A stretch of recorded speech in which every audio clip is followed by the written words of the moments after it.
Welcome to Holly's Pandorium, featuring your host, psychic medium Holly Jordan.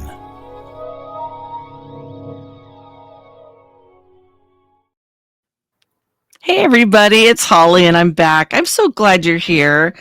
This has been such an awesome day. It is fall here in Washington State and I love it. And I have my buddy here, Jay. Hello, Jay. Good evening. And Jay is now a resident of Washington State. Yay!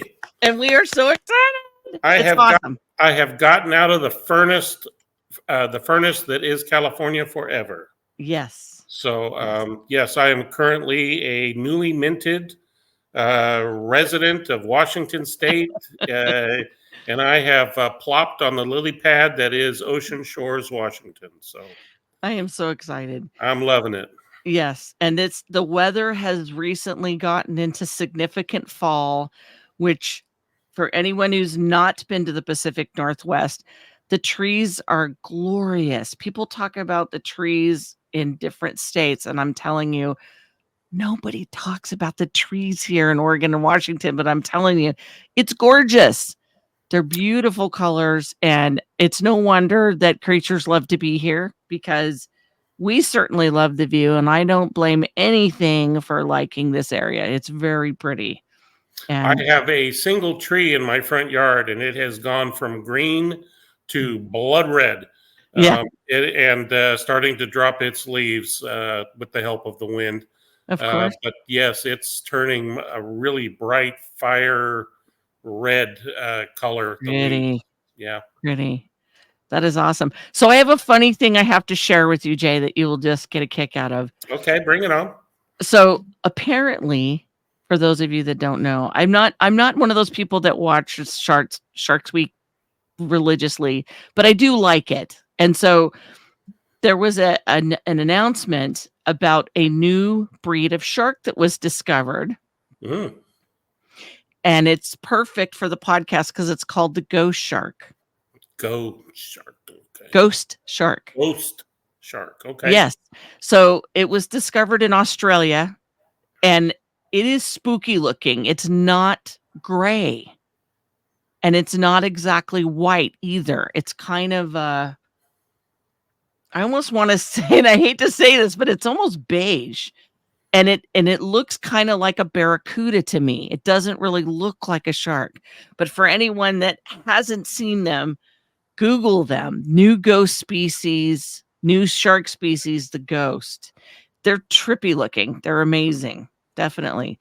So you discovered some things in your area, Jay. Would you like to tell me about that? I would love to tell you about that. Awesome. And that new species thing is going to come up again. Okay. In my talk here. Okay. So what happened was I was going through the community newspaper, and I noticed a little article on there that said that they were having a group called the SAS Chat, and they were meeting at our local Ocean Shores Public Library at 9:30 this last Saturday, and it was about all things Bigfoot. And I thought, I think I'm going to go down there and find out what this is all about. And so I did. And so what this is this is a group of locals here that have had their own experiences with Bigfoot. They are not people who are, well, they call themselves Bigfoot knowers. They don't think they don't there's no contemplating on whether they're real or whether they're not. Okay. They're not just researchers, because researchers have that openness of maybe they're not real, but maybe they are real. Right. So yeah, I like that terminology. None of that ambiguity. Okay. These are people that have had experiences. Right. And then they become Bigfoot knowers. Okay. And now they become Bigfoot searchers. Okay. So the experience was so amazing. Right. They're looking to recreate it and find out, more knowledge about Bigfoot. Okay. Right. And so about once a month, I guess this is a monthly deal where these people come to the library and they share their experiences. Now, I gathered, this was my first one that I've attended, but I gather that some of these people know each other and that they actually go out and do these searching and research as a group. So Oh, they'll go to a certain area, okay. like a lot of other Bigfoot, searchers. And, they'll break up into groups or whatever and come back and share notes and that sort of thing. Well, that kind of sounds like a neat idea. Yeah. I mean, not everybody up until recent years has been willing to even admit that they think they saw one. So Right. a public gathering of people that all agree, yes, I know what I saw and this is what it is. That's Exactly. pretty cool, Jay. Yeah. I'm digging that. So these have been, I call it going down the rabbit hole. It's Okay. not somebody who says, well, I think that there's a Bigfoot, therefore I'm going to go search for evidence. hmm These are people that say, no, I know that there's Bigfoots. I've had Right. experiences Right. and I'm trying to learn as much as I can. Okay. And so they've kind of gone down that rabbit hole, and they're sharing their experiences. They're sharing their successes. They're, sharing their failures Okay. with each other so that they can, progress. And so the meeting started off basically with the people who are the locals and the regulars, Okay, sure. and kind of opened it up to say, okay, well, what do you have to share? Does anybody have anything to share? Right. And we had 4 people that had experiences within the last month. Okay. And given that this is kind of the end of the tourist season and that sort of Sure. thing, and the bad weather's coming in, so this is probably, the last one of people actually getting out there and doing some searching Right. because winter is coming. Okay. So the first one said that while they were searching for mushrooms, him and his girlfriend, they were out in the wilds, because it's a mushroom season up here. I don't know if you guys have mushroom season. Absolutely. Absolutely. Okay, well, Yeah. that's a thing. It's a thing Yes. up here. Yes. I've been hearing lots of people saying they're going mushrooming. Yes. So they were out mushrooming, and they had found what they believed to be a Bigfoot lean-to, Oh, wow. where the branches of trees, not branches, but the trunks of trees Yes. had actually been broken and, folded down to form a lean-to, Yes. like a crawl space, cubby hole, half a tent type thing. Yeah, let me stop you for just a second. So for anybody that's looked into Bigfoot research or has watched some of the Bigfoot shows, you know what he's talking about. This is basically what someone would throw together if they were enormous and they had the strength to move bigger pieces of wood or smaller trees and make some sort of throw together shelter. And so these are so distinguishable. There's absolutely no way that a person can mistake these for something a human would assemble because of the size, because of the type of things used with it. There's just no way. There's no way a person would move these without a electric saw, a chainsaw, some kind of big slicing equipment you would need to do what this is. So, Yeah, go ahead. these are basically, if you had taken a sapling of like a Mhm. pine tree or something with a 3 or 4 inch trunk, Right. okay, and 10 or 12 feet up off the ground, and then snap it, Right. and then not cut it, but Right. snap Right. it and break it, and then bend it Exactly. over Right. to form a triangle, Exactly. basically. Yeah, and then there'd be like 2 or 3 in a row where they would snap it, bend it over, form an A, and then they would take some of the branches and then they would weave them Right. in and out to form an ad hoc shelter, basically, Okay. like a pup tent. Think of Sure. a giant Right. pup tent made of trees, Right. but nothing's cut. Everything is snapped and broken and jagged. Um, So you don't know what kind of force that takes to take a 3 or a 4-inch tree and snap it in half. Well, anybody that's been outside and set up a campfire that's broken twigs, when you grab that piece that's just a little too big for your hands and try to snap it and you can't. So the idea that something's as big around as, a couple of my fists together, there's no way I'd be able to do that. And I don't know any grown adults, even the strongest people I know, that's not happening. Yeah, I mean, you can barely get something the size of your finger, to Correct. snap and break it across your knee or Right. whatever. Exactly. But yeah, these are like, 3-4 inches around. Right. So anyway, so they found what they think, and he called his girlfriend. They had come up, and they kind of searched around that area a little bit, Mhm. and they found two more. They found two more. Oh my goodness. Yeah, so they think that there's, like this is like I don't know, like a Motel 6. This is kind of like a napping area or a sleeping Right. area, and it's just set back from a big meadow. Right. So I guess there's this big meadow out in front, and this is tucked back into the trees a little bit. Right. But it's near a trail, Okay. but you can't see it from the trail. So And the when you only say reason they trail, found it, what's that? I was gonna sorry to interrupt. When you say trail, is it like a game trail or is this like a hiking trail for people, or do you know? I don't know if it was a person's type trail or a hiking Okay. trail or a deer Okay. trail. All right. I kind of assumed it was a person Okay. type of trail that led to this meadow.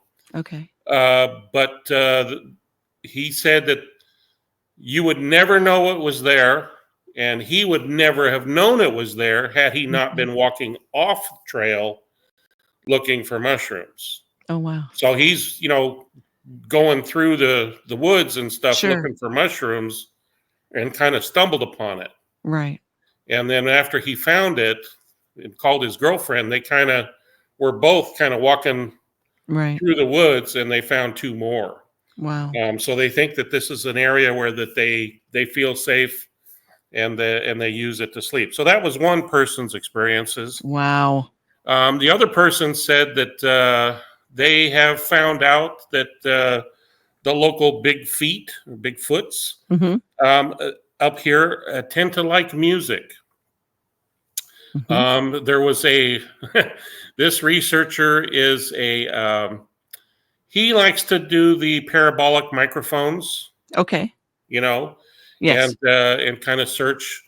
And he was out in the early evening, like Mhm. just after sundown, and he was working his little parabolic microphones. Well, I forgot what he said he was. There's a city worker or a park ranger or something Okay. who likes to play classical music. So when he's out cutting trail or repairing stuff, that he Really? does out there, he's like blasting, classical music while he works. Wow. And so this guy, and everybody knows who he is. Everybody know, it's not unusual to see him in his Gotcha. truck and he's playing, Bach or Beethoven Right. while he works and stuff. And, everybody waves at him, hey, Right. hey, George, or whatever his name is. Well, he's like 5 miles away. Mm-hmm. Okay. So he's 5 miles away from where this guy is with the parabolic microphone. Mm-hmm. And he can barely hear him. So that's how loud he's blasting this Okay. classical music. He's 5 miles away, but he can still hear it, but Right. he can hear it just faintly. And he's moving his microphone around, and he actually catches what he believes to be a Bigfoot, because he hears these grunting and kind of growlings and gurglings, but it's in time with the music. Oh, you're kidding. So it's like, Oh my God. So like Bigfoot is humming along. I like love that. he's trying to hum along to the Oh my music. God. And so Seriously? he has like this little recording of, Really? Yeah. Did So you get to hear it? I didn't. He didn't bring it. Oh, dang it. But apparently he has it. That would be amazing. And then, excuse me. So that was his experience, and then we had a third experiencer who I guess this is one of the ones where they were camping together, and they. Now, how did this start? This was it was kind of elaborate. So he was sleeping in his tent, and he woke up in the middle of the night, and he looked out his tent, and he saw like a white light, and he didn't know what it was or whatever, and it confused him. And so he kind of went to go lay back down, but then he thought, no, that's not right. There's not supposed to be a light there. And so he got back up and kind of looked a little closer, and he described it as I shine. He says, but that's not an accurate description. He said it was more like an eye glow, and it was red. And he said that the eyes were pretty far apart. He said that they were about 10 to 12 inches apart. Okay. And he said almost self-luminous, but they weren't moving. And so he was trying to focus on, well, what's causing these red lights until they blinked. Oh, holy crap. And oh no. Yeah. And one of the other persons that was in the camp, it was a female, and she had gone up to do some sound work or whatever. And so she had walked away from the camp, and she saw them too. So they're distance away. She had her back to the camp, but she heard something. And so she turned around, and then she saw them too, but from a farther distance. Wow. But she didn't know what it was. She thought it was this guy's lantern, which they had determined which was the white light that he had originally seen, and thought, well, that's not supposed to, be there. That, woke him up. So it was kind of a convoluted story, but it was basically two people who had experienced the same thing. So they had corroboration. Now, you said, I want to back up for a second. So you said when you sat down with these people, this was the first time you met them. Yes, I don't know any of these people. Okay. And so by your estimation, did it seem like everybody had met before, that they kind of knew each other a little bit? I wouldn't say everybody, but I would say some of them, they knew each other. They knew who they were.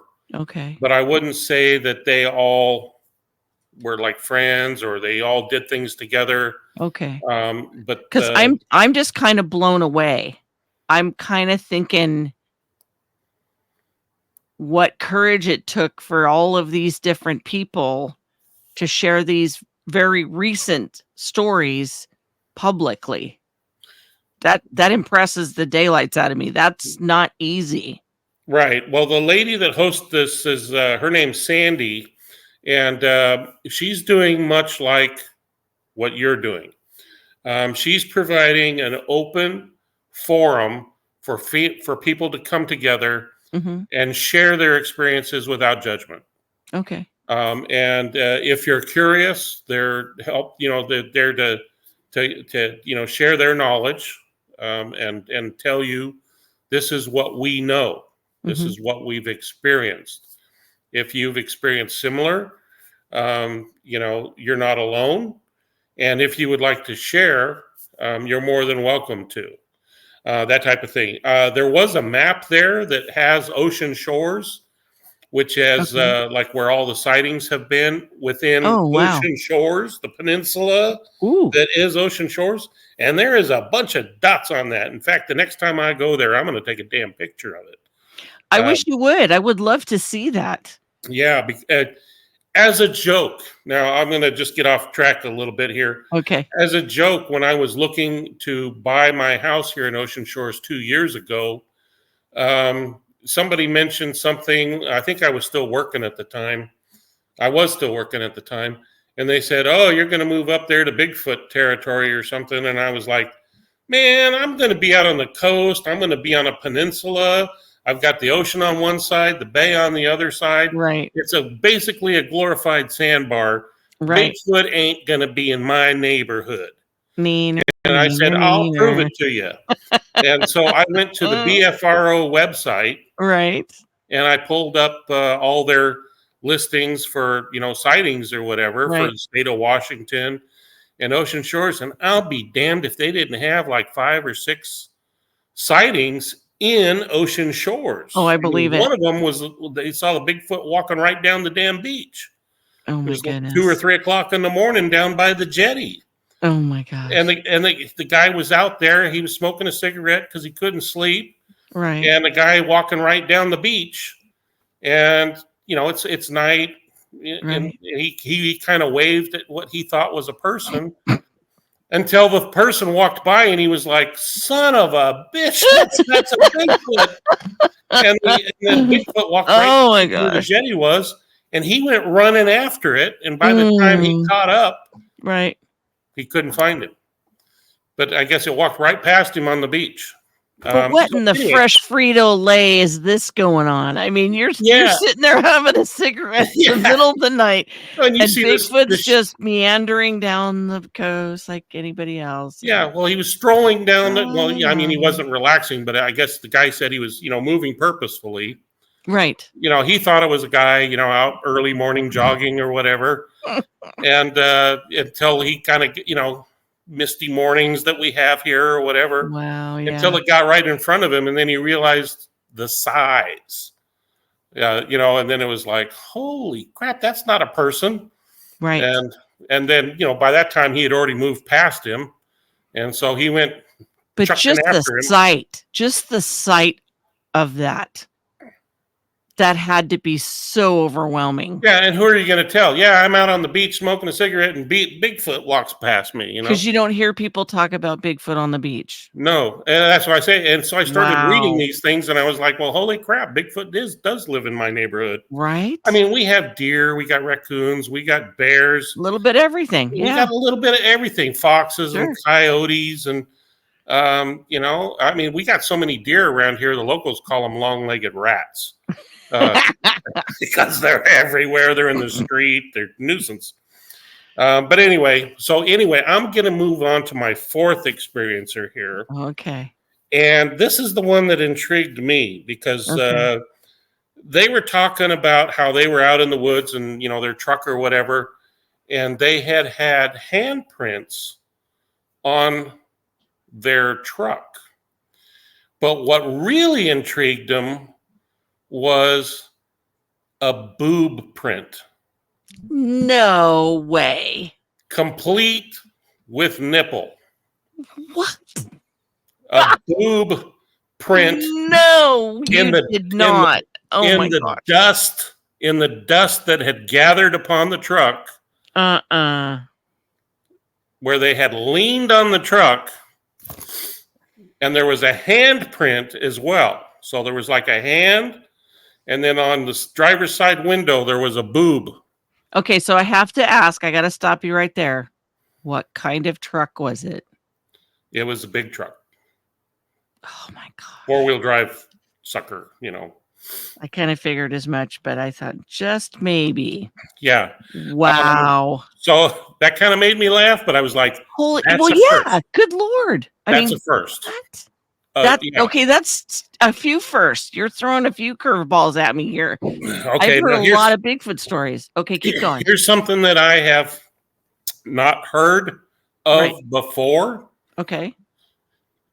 And it seems to happen a lot up here locally. And that is apparently the Bigfoots up here, when they touch something, they leave like an oily residue on the glass. Yes.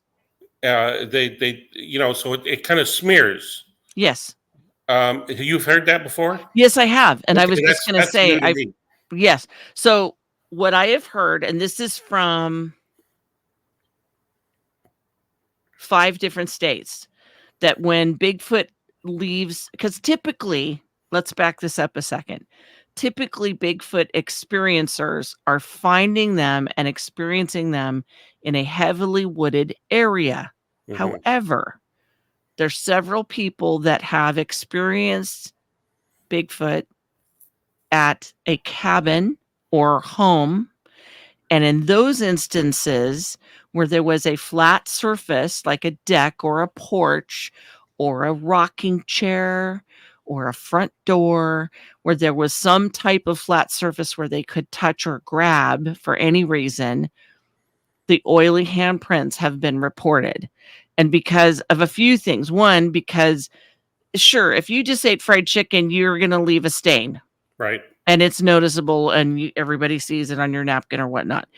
But these are much bigger handprints, and there's an odor to them depending on how fresh they are. Mhm. But yes, they very oily. Yeah, I have heard that. So anyway, so that was the 4 experiencers who had shared what they had experienced within the last month. That's amazing. And we had a special guest that day, and her name is Lee Calvez. And Lee Calvez is a nature author. She's written 2 books. One is called The Hidden Lives of Owls and The Breath of a Whale. Or not the breadth, that's the width, the breath of a whale. Okay. So she's a nature author. And she had her own Bigfoot experience. And so she is now not a, she's a Bigfoot knower now. And so she's going to be writing her next book on her Bigfoot experiences. And she is going around and gathering stories and searching herself. And so she was our guest speaker, which brings us back to the new shark species that you found. She was saying that that there has also been a new whale that was found in 2021. Really? Brand new whale species. And she said it's 42 feet long, and it's a brand new species. And this was found 3 years ago. Interesting. So all you cryptozoologists and stuff, or all these people that say, well, we know everything. They're still finding brand new species out there. You've got a brand new shark, and she's got a brand new whale. That's amazing. And so there's stuff out there. And so she was one of these experiencers who had handprints on the inside of her side window of her car. She had been out camping. Right. When she was loading her car to get ready to leave. Sure. And, when she got to town, they were, at McDonald's or whatever, and she noticed that looked like 2 fingerprints had run across the inside of the glass. But, the fingerprints were like an inch big. Massive. Wide, massive. Yes. And it was very oily. And she said it was very hard to get off. Yeah. And so the host, Sandy, had said that she had the same thing, that she had actually handprints on the inside of her car, but her car was locked. So she does not know how the handprints had gotten on the inside of the glass of her car while her car was locked. Oh my gosh, that's giving me the jeebies. That's something else. Yeah. Wow. So they both had the same thing, and they both had reported the oily film with the hand and fingerprints. That is incredible. But these were inside the vehicle and leaving the oily residue. And then she had a tent hand swipe. She was in her tent at night and had a hand swipe across the tent, like feeling the nylon. So did she mention if she heard growling or rock throwing, noticing, or she any did of that? not. Oh. But the next night, while she was telling of her experiences to her friends around the campfire, she had made some comment about she wasn't sure if this was a Bigfoot or not or whatever. Maybe I was dreaming. Maybe, and then Oh. a pine cone flew past her ear, Ooh. barely missing her head, and landed dead center in the middle of the fire. And Okay, she was that would like, wake your butt up. Yeah. okay. It was like Bigfoot saying, well, hell yes, it was me. Uh, and whizzed past her ear, barely missing Oh. her, Yeah, no and thanks. dead center in the middle of the fire. Mm-mm-mm. And so that was Wow. one of her experiences. And then they were saying that they think that our local Bigfoot around here, now we have a lot of blueberries and huckleberries and Yes, and they cranberries, love it. They love berries. and they seem to like the blueberries. Now Yes, they do. they had put like a moon pie and some Mm. and a plastic thing of blueberries out as Yes. bait. And they found, I guess, the oily fingerprints on the plastic of the blueberries, Yes. but it wasn't opened. It was not, no blueberries were taken. Oh, And so they had brought it back to camp, right. and they just had it, sitting out on a picnic table or whatever. Mhm. But every day they noticed that a few blueberries were missing. Yeah. A So, few more blueberries. did they also report if anything was left? No, Any they didn't treasures mention. left? They didn't mention that. Okay, But because while one of these the blueberries were left out yeah. for like 3 days, they were noticing that every morning the blueberries were getting lower and lower and Um, lower. And they were like, well, how is this happening? The package isn't opened.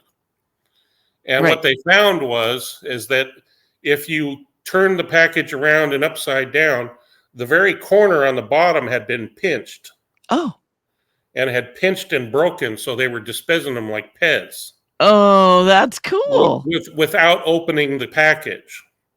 So they're, Super take a clever. few M&Ms type thing, but I don't want to let them know. So then they would put it back. And so every Oh my day gosh. it got lower and lower and lower until they finally figured out that the corner had been broken. Yeah, the reason why I ask about trinkets or something being left is because many experiencers have reported that when they leave a gift or some type of food, an apple or grapes or blueberries, whatever, depending on the area, it is not uncommon. It's very common for Bigfoot to leave something in return, like to say thank you, a feather, a rock, a seashell, any number of things. So it makes me curious if this particular experiencer is actually experiencing a younger Bigfoot. Could be. Wow. Yeah, I couldn't tell you. And then she also brought some of the artifacts with her from with her story. Nice. So she brought the pine cone that was thrown into the fire. She Oh my brought with gosh. her in the plastic blueberry container Nice. to show everybody. And said, Oh, "This is that's the pine cool. cone that was thrown into the fire, and Right. this is the blueberry container. And if you can see how the bottom, it's not a chipmunk that had chewed it, but you Right. can see how it was pinched and broken." Wow. And so she had that, and then she was talking about while she was getting ready to pitch camp, I guess there was a blueberry vine or twig or whatever. There was a couple of them that was blocking her passage, and she was kind Okay. of cussing mentally. She was not out Okay. loud, but she was Right. kind of cussing this blueberry branch Yeah. or a couple of them or whatever that Right. was in her way as she kept trying to move back and forth. Funny. And then when she came back after she had set up camp, the blueberry branches that she was mentally cussing about Right. were pulled off the vine, not broken off, Ooh. not broken off, Oh my gosh. literally pulled and removed from the stalk. Mm-mm-mm. And you could see how it had broken. It's not like we would do it. I mean, we would take like the crotch of a thing and we would bend it down and then strip For it sure. off. Of course. No. These were like pulled directly out, right at the Oh my node. goodness. And both of them had been broken off right at the node. Wow. And like they had been pulled straight off. Now, I don't know That's if you've ever incredible. tried to do that. I can't do that. That's incredible, though. And she had those branches with her. Said she passed them around for everybody to show. She can say, you can see that these aren't stripped. These Correct. aren't broken. These are actually branches that had been removed from the node. That's amazing. And so it's passed around. So anyway, those were some of her experiences. Now, you mentioned that there's an upcoming event. If somebody was interested, I'm going to post this up here really quick for the people watching the videos. So, Jay mentioned that there was a Sasquatch Summit that's up and coming in his area in Ocean Shores, November 22nd and 23rd. If anyone is interested, check online at home.sasquatchsummit, no space, no gap.com for details on that, because I think going to the beach and checking out Sasquatch stuff sounds like a fantastic idea. Yeah, it's kind of a conference. Ocean Shores got chose. I don't know if it's an annual thing or if this is just our I'm turn. curious. Yeah, I would love to go. Yeah, it's like a 2-day summit type thing, and there's going to be vendors there, so you can buy your chainsaw carving of Sasquatch if you want, or Nice. your hand woven rugs, or Right.